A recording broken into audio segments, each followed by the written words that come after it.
Juragan_Jingga bab 12 daun semanggi berhelai 4 pertemuan daun semanggi berhelai 4 aku termangu menikmati semilir angin malam melalui jendela kamar yang terbuka, sesekali kudongakkan kepala, kamar Juragan Jingga tepat berada di atas kamarku.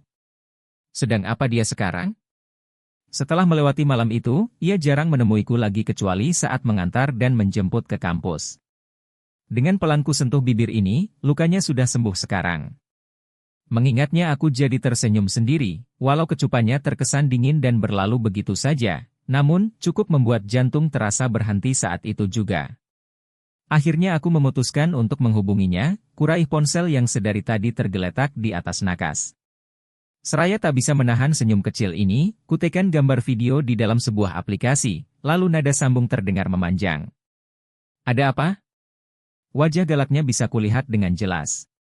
Hehe, juragan lagi apa? Dia menggeleng, entah apa artinya. Sayang paket internetmu, kenapa dipakai video call dengan orang yang jaraknya bahkan tak sampai 1 kilometer, sih? Ah, aku pakai wifi rumah, kok. Aku nyengir. Terserah. Ada apa? Tanyanya masih dengan raut wajah yang sama. Juragan, kenapa sensi terus, sih? Perasaan yang waktu itu cium duluan, kan, juragan? Bukan aku, ujarku sembari menarik senyuman. Kamu ini, beraninya bahas itu, ya? Kenapa? Juragan malu? Ah, kenapa harus malu? Kamu saja yang tidak tahu situasi. Situasi yang bagaimana? Juragan ini aneh, ya. Yang harusnya marah itu sini, bukan situ. Disosor tanpa izin tiba-tiba, mirip soang, angsa, tahu. Tut. Aku mematikannya begitu saja, layar ponselku kembali ke wallpaper semula. Dia benar-benar aneh, entah hatinya itu terbuat dari apa? Coba saja kalau ada aplikasi yang menunjukkan cuaca hati seseorang, aku kan bisa tahu sedang mendung atau cerahkah hatinya itu. Bra! Aku berpaling ke arah pintu seketika sembari memegang dada karena rasa terkejut yang bukan main. Kulihat sosok dingin itu sudah berada di sana, kaki jenjangnya bahkan dengan cepat melangkah, tepat ke arahku. Jantung sebenarnya kembali berdebar, namun dengan cepat kupalingkan muka. Kamu marah. Suaranya sangat dekat, pastinya ia sudah berada di sampingku sekarang. Maaf, hari-hari ini suasana hatiku agak buruk, lanjutnya, aku masih pura-pura tak peduli. Suasana kembali hening, kami terpaku dengan perasaan masing-masing. Aku mengembuskan napas di sela semilir angin, bingung harus berkata apa lagi padanya. Sebenarnya kita ini apa, sih? Pertanyaannya berhasil membuatku menoleh. Rupanya ia tengah berdiri di sampingku, memandang halaman rumah yang dihiasi warna gelap malam, kedua tangannya tampak dimasukkan ke saku celana. Suami istri, lah, jawabku tegas. Perasaannya, katanya. Entah kenapa masih terasa ambigu, lanjutnya lagi. Mungkin perasaan juragan saja yang begitu. Kalau aku sudah jelas mengutarakannya waktu itu bukan. Juragan menurunkan tatapannya. Dari kapan? Kenapa kamu bisa punya rasa itu pada orang sepertiku? Ah, pertanyaan yang menyusahkan. Segera kuubah posisi duduk, membelakangi pemandangan malam demi menatapnya yang masih berdiri tegap. Kalau dari kapan, aku tidak tahu jelas. Kalau aku bisa punya perasaan itu pada juragan, entahlah. Aku seperti tak punya alasan, tuturku begitu lancar. Juragan sendiri, kenapa mau menikahiku? Menikahi para umi kalau tidak mencintai mereka, tanyaku tajam. Pernikahan bukan sekadar untuk menyalurkan hawa nafsu. Melihat kalian, aku seperti mempunyai kewajiban yang tak bisa kulewatkan begitu saja. Ya, pernikahan memang bukan sekadar hawa nafsu, namun bukankah seorang istri juga mempunyai hak untuk diberikan nafkah batin oleh suaminya? Tanyaku mengalir begitu saja. Rembulan. Katanya setengah mendesah, lalu menunduk sedalam-dalamnya. Sudah tahu aku punya penyakit. Aku terdiam, merasakan kembali kepedihan yang ia pendam. Tapi setidaknya, aku sudah membuktikannya padamu malam itu, walau dengan rasa takut yang amat, katanya lagi. Maaf, juragan. Aku mencoba memberanikan diri untuk meraih tangannya, ia menegakkan wajah dan melemparkan senyuman tipis. Memangnya, kamu benar mencintaiku? Bukan karena hartanya saja? Juragan. Aku memekik. Tapi tidak apa, mau kamu cinta aku atau hartaku, terserah. Toh, manusia penyakitan sepertiku rasanya tak pantas dicintai seseorang. Aku juga tidak mau membuat masa depanmu suram. Aku ingin kamu tetap bersih dan suci jika suatu nanti aku benar-benar pergi. Juragan. Aku semakin memekik, bahkan refleks berdiri untuk memeluk tubuh jangkungnya. Aku gak suka Juragan berkata seperti itu. Kenapa sih, Juragan gak punya rasa optimis? Hah? Kenapa masih ragu dengan perasaanku yang benar-benar mulai mengakar ini, kataku terisak. Juragan bungkam, sedangkan aku masih setia mendekap tubuhnya, meletakkan kepala ke dada bidangnya. Setelah beberapa lama, kurasakan belayan lembut di atas kepala, air mataku kembali meleleh. Aku cinta kamu, rembulan. Hanya saja, aku takut tak bisa membawamu pada kebahagiaan. Aku menggeleng, meregangkan pelukan dan menatapnya lekat. Cinta itu bukan menuntut kebahagiaan, namun berusaha meraihnya bersama-sama. Juragan tersenyum, lalu tanpa kusangka ia mengecup dahiku dengan lembut. Terima kasih, rembulan. Aku tersenyum. Ah, kenapa tiba-tiba suasananya berubah jadi melankolis seperti ini? Juragan terkekeh, namun tangannya masih asyik membelai rambutku. Besok kita jalan-jalan, ya, katanya lagi. Kemana? Maunya kemana? Aku memutar bola mata. Juragan pernah makan lesehan gitu, gak? Tanyaku. Aku selalu makan di rumah. Dan di restoran tepatnya, ujarku seraya mencibir. Urusan kemana kita pergi, biar aku yang tentukan. Sekarang Juragan cepat tidur, ya. Ia mengangguk seraya tersenyum, dan kembali mengecup keningku dengan lembut. Ya sudah, kamu juga tutup jendelanya, lalu tidur. Ia mengacak-acak rambutku. Setelah melepas pelukan barusan, aku berbalik dan menutup jendela. Loh, kok tidur di sana? Tanyaku bingung setelah melihat Juragan membaringkan tubuh di ranjang kamar ini. Kenapa, gak boleh? Aku menggaruk rambut yang tak gatal, bukan begitu. Tapi, aduh, sudah, tidur saja. Malam ini aku tidur denganmu, ujarnya seraya melingkarkan tangan ke tubuhku setelah ia berhasil menarikku ke atas ranjang. Dadaku berdebar bukan main, berkali-kali aku meneguk ludah dan mencoba menepis perasaan tak karuan ini. Kemudian, aku memberanikan diri untuk melihat wajahnya, ia sudah memejamkan mata rupanya, walau aku tahu sebenarnya ia belum benar-benar terlelap. Selamat tidur, Juragan Jingga, ujarku sangat pelan, bahkan seperti tak berucap. Tanda bintang tanda bintang tanda bintang tanda bintang. Jangan naik mobil. Aku menarik lengannya dengan cepat saat ia hendak melangkah menuju garasi. Loh, kenapa? Tanyanya bingung. Aku kembali menariknya sembari berjalan, kita jalan kaki, biar sehat.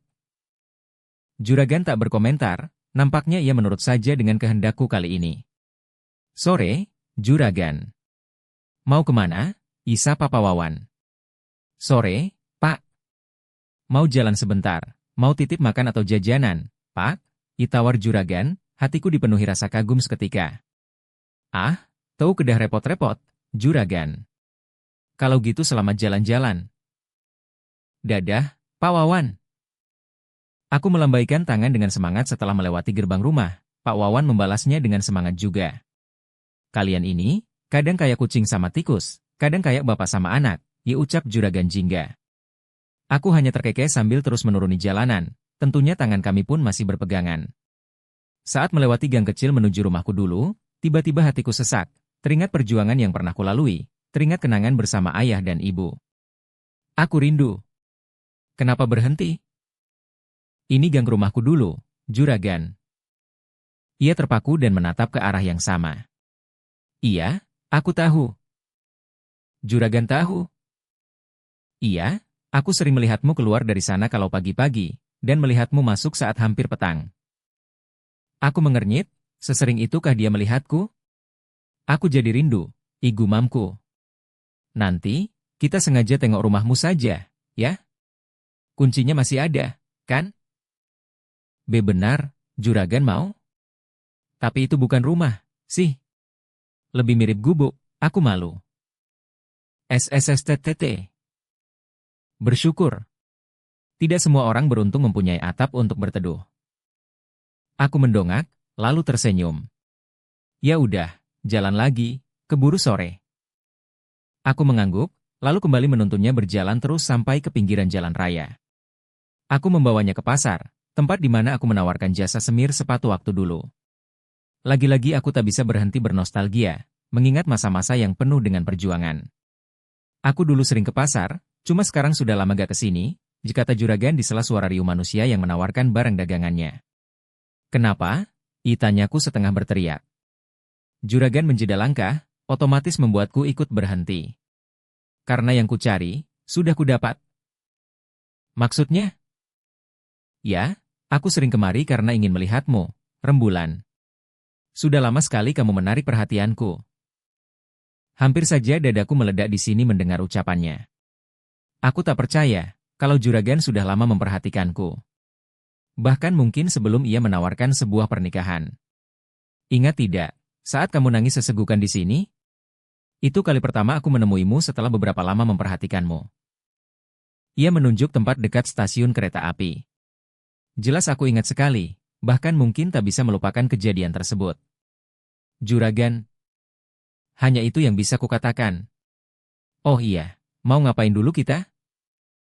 Aku menghentikan rasa haru terlebih dahulu, lalu mengingat rencana yang sudah kususun tadi malam. Juragan, aku teringat Umi yang suka jualan risol dan keripik di sekitar sini. Dulu, aku sering membelinya walau tak banyak. Aku ingin kita menghampirinya, makanannya enak kok, juragan. Ia tersenyum, membelai jilbab yang menutupi kepalaku lembut, lalu mengangguk. Dengan hati gembira aku melangkah dan menuntunnya, kucari dan kuingat keberadaan Umi tersebut, semoga saja ia masih berjualan sore hari ini. Senyumku melebar kalau melihat perempuan yang sudah renta itu duduk sembari menahan kantuk, hatiku senang namun remuk, tak tega melihat perjuangannya untuk menyambung hidup. Umi, assalamualaikum, ya ucapku membangunkannya dari rasa kantuk.